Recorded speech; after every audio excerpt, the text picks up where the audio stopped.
इनमें तीन प्रमुख बातें हैं। पहला है उत्तम जीवन के सूत्र, दूसरा है विश्व सत्ता को समझने के लिए ताओ का सिद्धांत, और तीसरी बात है शासन एवं शासक हेतु निर्देश। तो पहली बात है उत्तम जीवन के सूत्र। समुद्र की तली में जैसे मोती बिखरे रहते हैं ताओ ते चिंग के समस्त अध्यायों में, वैसे ही उत्तम जीवन के सूत्र मिलते हैं। ऐसा जीवन जो राग द्वेष कलह शक्ति भोग की इच्छाओं से परे हो, शिशुवत निर्दोष हो, स्त्री सुलभ विनम्रता एवं मौन से संयुक्त हो, जल की भांति नीचे रहकर भी परोपकार करने वाला हो, नए पौधे की भांति कोमल लचीला एवं निर्बल हो, अहंकार शून्य हो। लाओत्जे की दृष्टि में उच्च जीवन है जीवन में सद्गुण ओतप्रोत हो किंतु उनका अहंकार न हो। ऐसा जीवन ताओ के निकट है, संयम और शील से सुसज्जित है।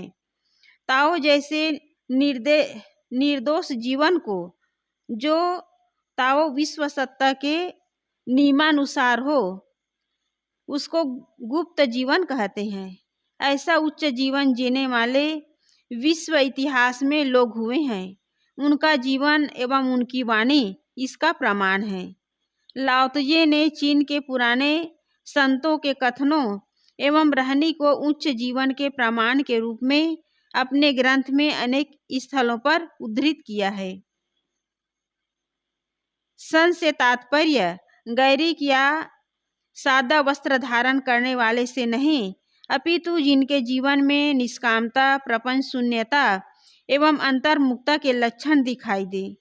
मूल चीनी भाषा में संत के लिए सेंग रेंग शब्द का प्रयोग है, जिसका अर्थ सामान्य अनुवादक शेख संत कहते हैं।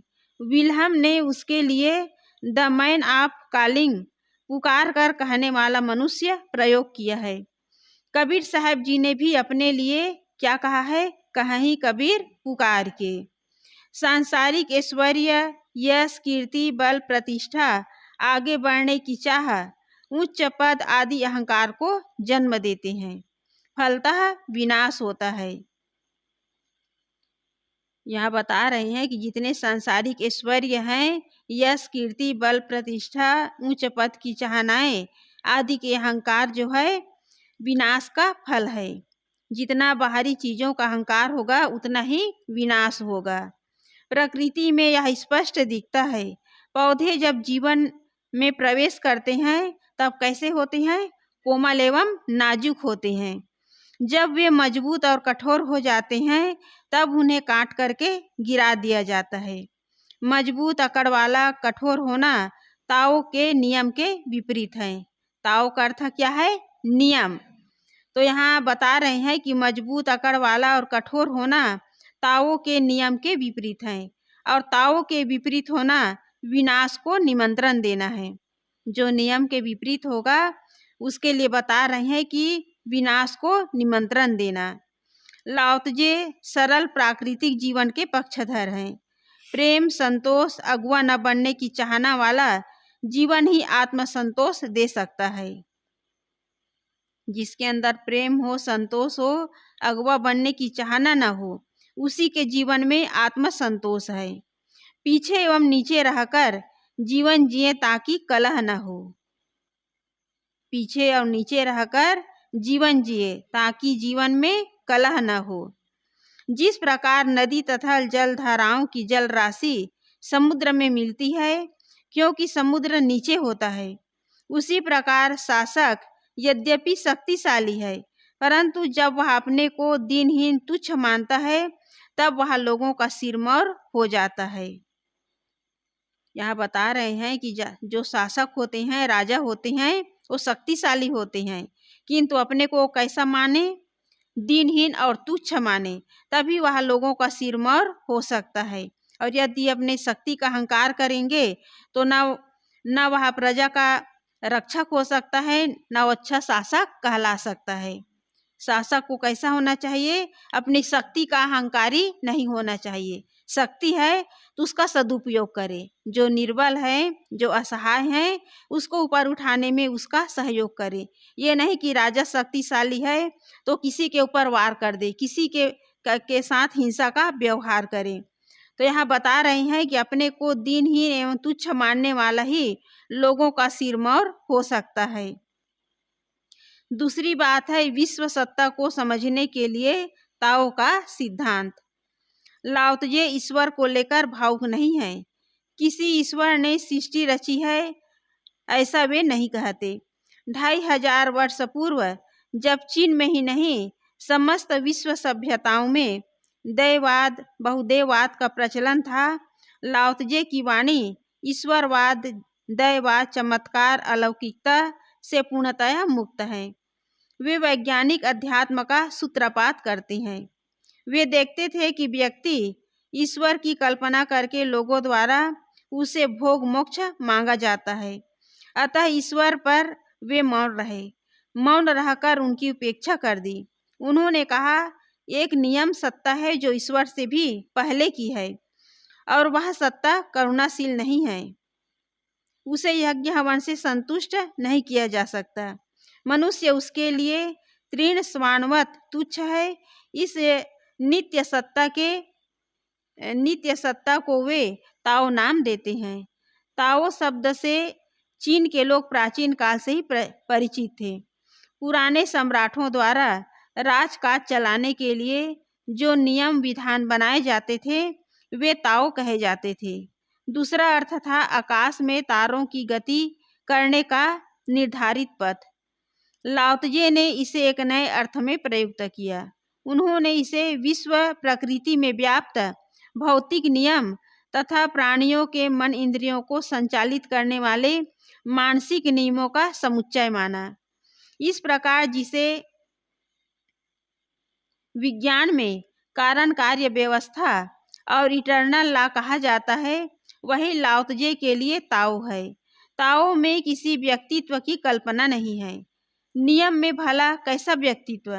सृष्टि अनादिकाल से है और निर्मित पदार्थ सूक्ष्म प्रकृति से व्यक्त रूप में प्रकट होते हैं, पुनः चक्र में गति करते हुए सूक्ष्म प्रकृति में विलीन हो जाते हैं। यही ताओ की गति है। संसार की परिवर्तनशीलता ताओ अर्थात नियम से संचालित है। असत्ता से सत्ता का उदय नहीं होता और सत्ता कभी असत्ता में नहीं जाती। इस प्रकार वैज्ञानिक अध्यात्म का सूत्रपात लाओत्जे ने किया।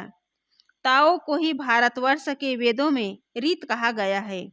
ऋतस्य तंतु विततम अर्थात ऋतु के तंतु सर्वत्र फैले हैं। लाओत्जे कहते हैं ताओ के तंतु सर्वत्र हैं। भाषा भिन्न है जबकि विचार सरणी एक समान है। जिस प्रकार वेद के ऋषि प्रकृति को लेकर भावुक हो जाते हैं और उसके लिए व्यक्तिवाचक शब्दों में उसकी महिमा में मंत्र बनाते गाते हैं, उसी प्रकार लाओत्जे भी ताओ को लेकर अभिभूत हैं। छोटे से ग्रंथ में लगभग 75 बार ताओ शब्द आया है। ताओ उनका दार्शनिक चिंतन प्रस्तुत करता है। ताओ के नाम पर उसका मत ताओवाद कहलाता है। विश्व प्रकृति को समझने के लिए उनका प्रयास अत्यंत वैज्ञानिक एवं आधुनिक है। तीसरी बात है शासन एवं शासक हेतु सूत्र। उस अंधे युग में कबीलों में परस्पर लड़ाई लूटमार मची रहती थी। लाओत्जे प्रथम विचारक हैं जो युद्ध को पूर्णतः अनावश्यक मानते हैं। छोटे बड़े राज्य दोनों अपनी सनक को पूरा करने में लगे रहते हैं, जबकि लोगों के हितों का कोई ध्यान नहीं रखता। आम जनता इन युद्धों में पिसती, उसी के बेटे पति भाई युद्धों में मारे जाते, फसल संपत्ति की हानि होती और युद्ध के बाद भूखमरी फैलती, महामारी फैलती। इन सब कष्टों से जनता जूझती, जबकि शासक वर्ग जबरदस्ती कर लेकर आम जनता से अलग हो जाता। लाओत्जे युद्ध के पूर्ण विरोधी थे। किसी हालत में युद्ध का परिणाम दुखदायी है। विजेता हो या पराजित, सबके लिए युद्ध का परिणाम पीड़ा ही है।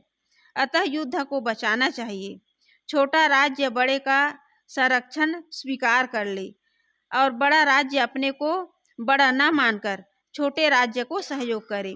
अंततः दोनों राज्य जनता के लिए ही है। लाओत्जे राजकाज में लंबे समय तक रहे, अतः वे राजकाज की बारीकियों को समझते थे। उन्होंने ताओ ते चिंग में सम्राट को निर्देश दिया कि वह अत्यंत सावधानी से शासन करे और वह शासन की कला सीखे। वह अपनी भावी योजनाओं को लोगों के सामने समय के पूर्व प्रकट न करे। सम्राट आम लोगों के जीवन यापन में हस्तक्षेप न करे। उनका शासन क्षुरधार न हो अपितु संयत हो। सम्राट आदेश देने में संयत हो। वह किसी के गलत करने पर उसे मृत्यु दंड न दे। वह पुराने सम्राटों से सीख लेकर ताओ के अनुसार शासन करे। वह अपने आप को शक्तिशाली मानकर अहंकार न करे, अपितु अपने को दीनहीन तुच्छ समझे। अंततः एक दिन उसकी यह गति होनी ही है। चीन में एक प्राचीन परंपरा रही है। युवराज को महल छोड़कर साधारण ढंग से अध्ययन करना होता था, जिससे वह जनता के कष्टों से परिचित हो सके। जब वह परिपक्व होता तब उसे शासन की बागडोर दी जाती। इस प्रकार से प्रशिक्षित सम्राट विनम्र होता था। लाओत्जे ऐसा ही सम्राट चाहते थे, जो साधु शाही ढंग का हो, न कि क्षुरधार हो। ऐसे विनयी सम्राट के लिए यूनान के दार्शनिक प्लेटो ने भी कल्पना की है। उसे उन्होंने फिलासफर किंग या सेज किंग कहा है। लाओत्जे जो है बहुत दिन तक राजकाज में लगे रहे और यही कारण है कि वो क्या नहीं चाहते थे, युद्ध नहीं चाहते थे, क्योंकि युद्ध में साधारण जनता पिसी जाती थी, जन धन की हानि होती थी। युद्ध के बाद अनेक प्रकार की महामारी फैलती थी, क्योंकि सड़े हुए जो लाश होते थे उनको दफनाने वाला कोई मिलता नहीं था। इससे महामारी फैलती थी, भूखमरी फैलती थी। तो लाओत्जे उनके अंदर यही भावना थी कि लोग जो है सरल ढंग से जीवन जिए, मार काट लड़ाई युद्ध इनसे बचे रहें। तो इस प्रकार जो महापुरुष होते हैं वो लड़ाई से वाद विवाद से खुद तो बचते हैं, दूसरों को भी बचाने का प्रयास करते हैं। बड़े बड़े राजा महाराजा अपनी शक्ति का अहंकार करते थे और उसी अहंकार में चूर होकर के दूसरे राज्य पर लड़ाई करते थे और उस युद्ध में साधारण जनता का नुकसान होता था। तो इस प्रकार लाओत्जे चाहते थे कि सम्राट को कैसा होना चाहिए, विनम्र होना चाहिए, और जो विनम्र होगा वो जनता को कभी कष्ट नहीं दे सकता, जनता के साथ कभी वो गलत ढंग से बर्ताव नहीं कर सकता।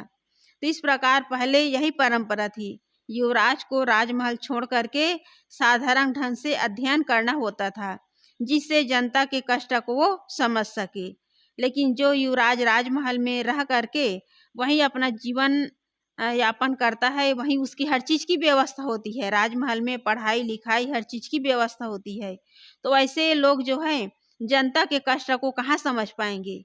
जो राजशाही ढंग से उसका पालन पोषण होता है वो जनता के कष्ट को नहीं समझ सकते थे। तो उस समय युवराज को राजमहल छोड़ करके साधारण ढंग से अध्ययन करना होता था। तो ऐसे सम्राट जो है विनम्र होते थे, क्योंकि उसे जनता के कष्टों का पता होता था कि साधारण लोगों का जनजीवन कैसा रहता है। तो यहाँ लाओत्जे जो है यही चाहते थे कि राजा के अंदर किसी भी प्रकार का अहंकार न हो। यहाँ लाओत्जे का व्यक्तित्व एवं चिंतन है। अगला विषय है लाओत्जे का व्यक्तित्व एवं चिंतन। लाओत्जे अध्यात्म की विरल घटना है। उनका शरीर भले चीन में जन्मा हो, किंतु उनकी आत्मा का स्वर हमारी हृदय वीणा के तारों को झंकृत करता है। उनका स्वर ऐसा है मानो उपनिषद के कोई ऋषि बोल रहे हो, कोई कबीर बोल रहे हो।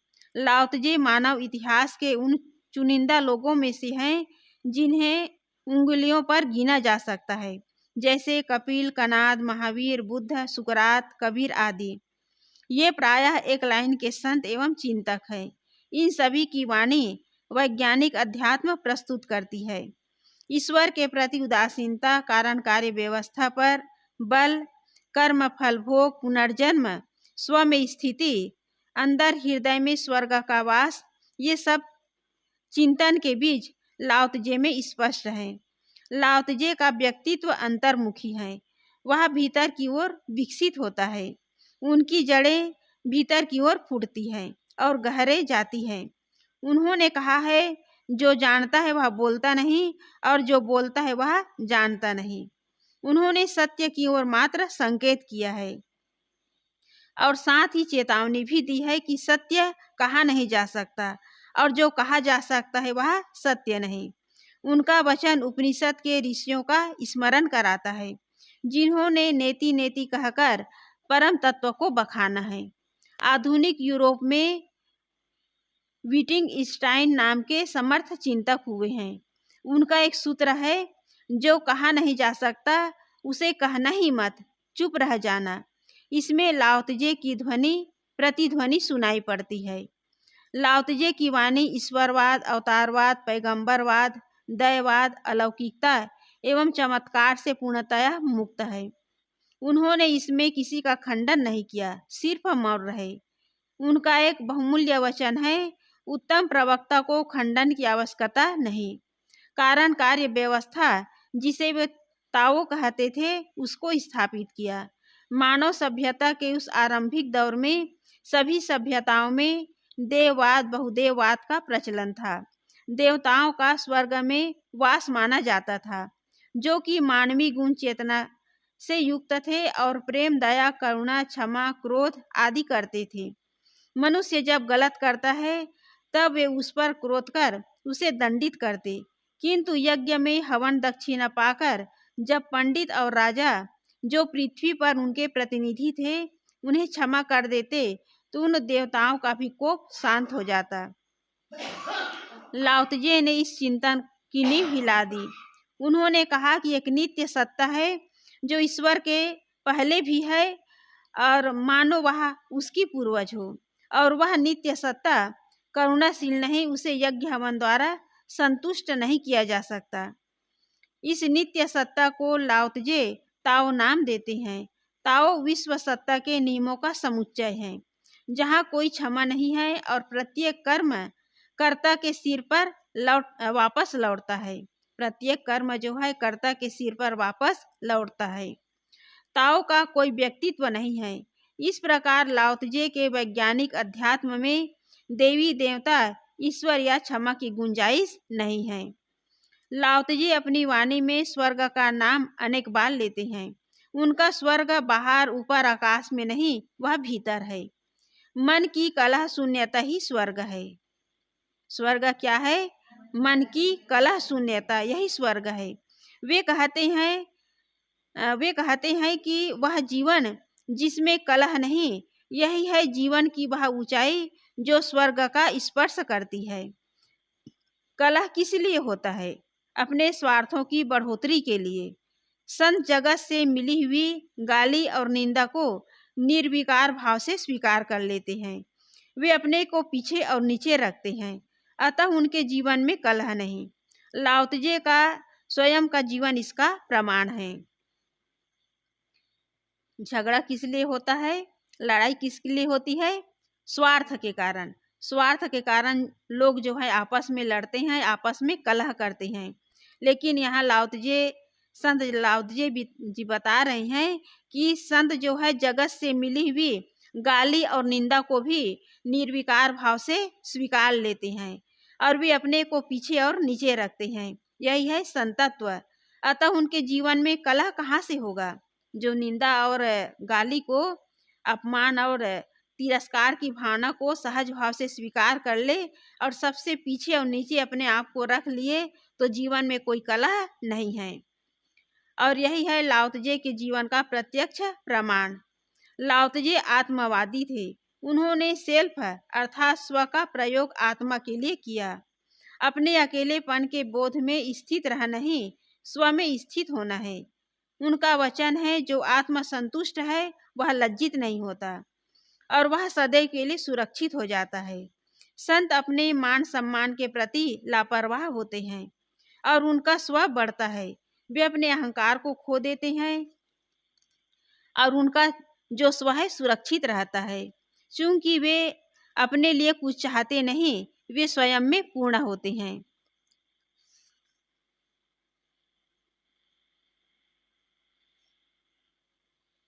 यहाँ बता रहे हैं कि संत जो है मान सम्मान के प्रति लापरवाह होते हैं, चाहे उसकी समाज में निंदा हो, अपमान हो, उसका सम्मान हो, वे इसके प्रति लापरवाह होते हैं और इसी कारण उसका स्व जो है बढ़ता चला जाता है।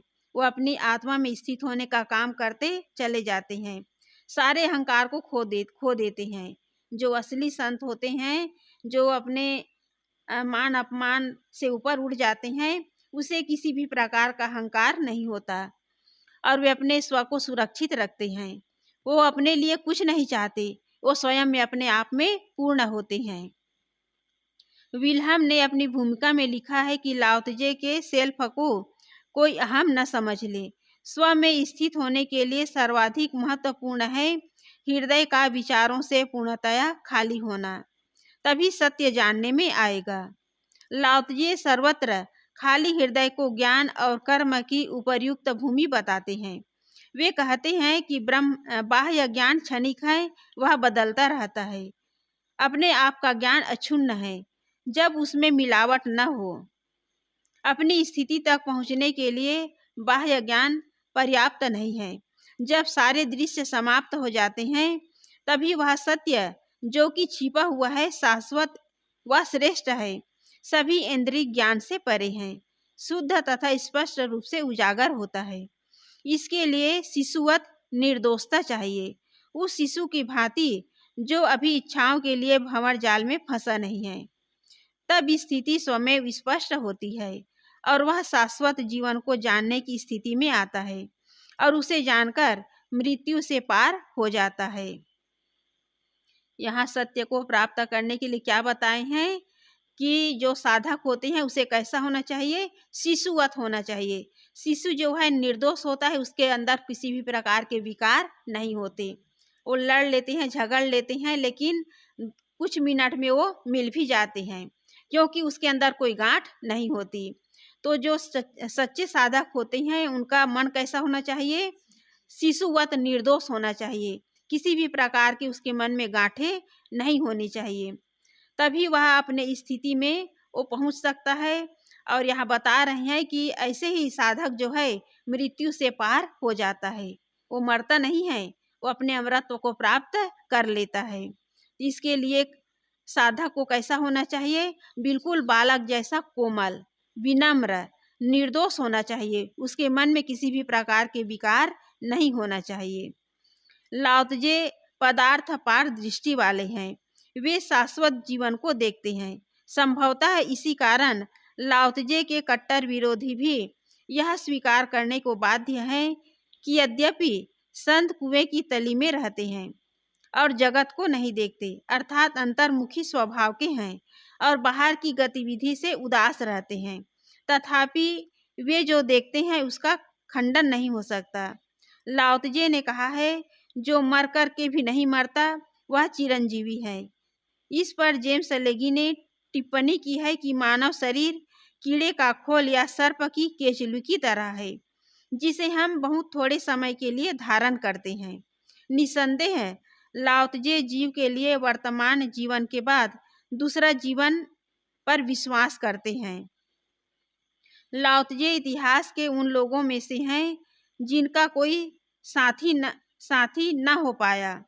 वे अपने समय के स्वतंत्र चिंतक कहे जा सकते हैं। उन्हीं के लगभग 100 वर्ष बाद यूनान में दार्शनिक सुकरात हुए। वे भी परंपरा से अलग थलग अपने में रमने वाले संत पुरुष थे, किंतु प्लेटो और अरस्तु जैसे समर्थ शिष्यों ने उनकी वाणी को जीवित रखा।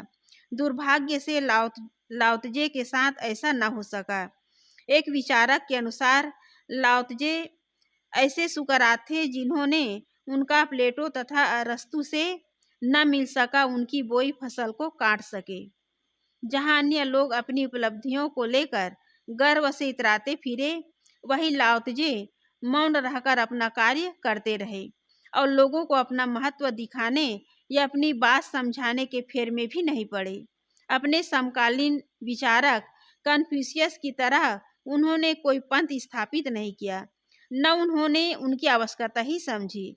विश्व प्रकृति के रहस्य को उन्होंने समझा, मानव मन की परख की और उसे अपने शब्दों में कहा, कहीं कहीं पहेली या संकेत रूप में, जिससे कि उनके पीछे आने वाले वे थोड़े पथिक जो संसार की चमक दमक में उलझे नहीं और इस संसार की क्षणभंगुरता परिवर्तनशीलता को समझने का प्रयास किए, उन्हें सहारा मिल सके और लाओ तुझे इसमें सफल रहे।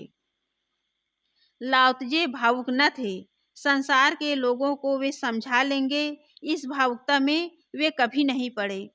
लोग उन्हें कम समझ पाए या गलत समझे, लाओ तुझे इससे तटस्थ रहे।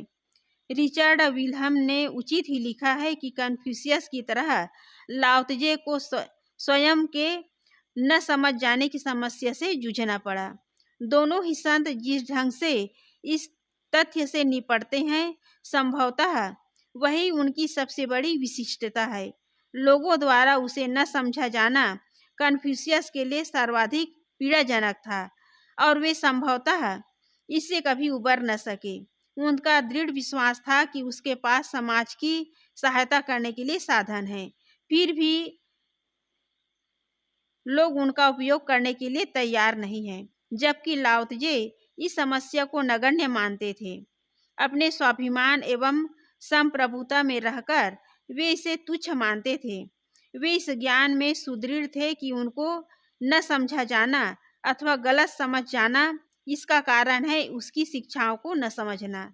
लाओ तुझे जो उनकी शिक्षाओं का एवं अंतर्निहित नियमों का मूल है, उसे ही नहीं समझा गया, अतः वे भी अनसमझे रह गए। उनकी वाणी में आता है, वस्तुतः इतना कम समझे जाने में ही मेरा मूल्य निहित है। यहाँ लाओ तुझे जी कह रहे हैं कि वस्तुतः इतना कम समझे जाने में ही मेरा मूल्य निहित है। लाओ तुझे जैसे उच्च श्रेणी एवं आत्मलीन संत के लिए यह सब सहज एवं सरल है।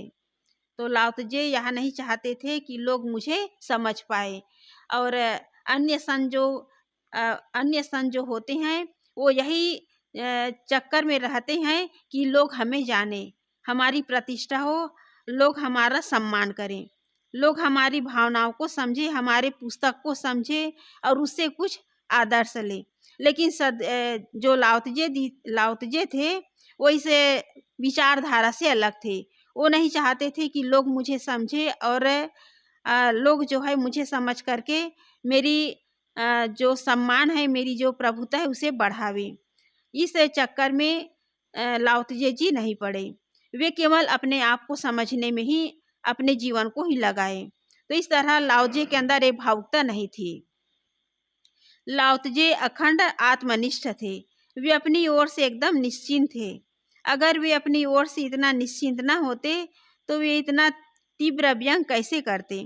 ताओ ते चिंग के अध्याय 20 को विद्वत जन लाओ तुझे का आत्मकथात्मक मानते हैं, जिसमें लाओ तुझे संसार के लोगों पर उनकी चमक दमक, उनके भोग विलास, सुख साधनों की प्रचुरता आदि पर तीखा व्यंग करते हैं।